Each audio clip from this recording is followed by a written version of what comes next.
Yawning when you are tired is a natural reflex your body uses to regulate alertness and brain function.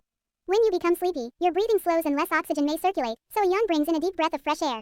This deep inhalation increases oxygen intake and helps remove excess carbon dioxide from the blood. Yawning also stretches the lungs and surrounding tissues, which can stimulate heart rate and blood flow.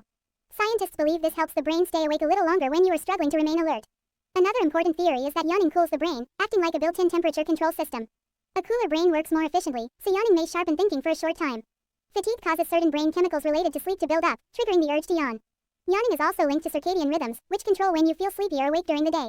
You often yawn not only at night but also after waking, when the brain is transitioning between states. Muscle stretching during a yawn can increase alertness by activating the nervous system.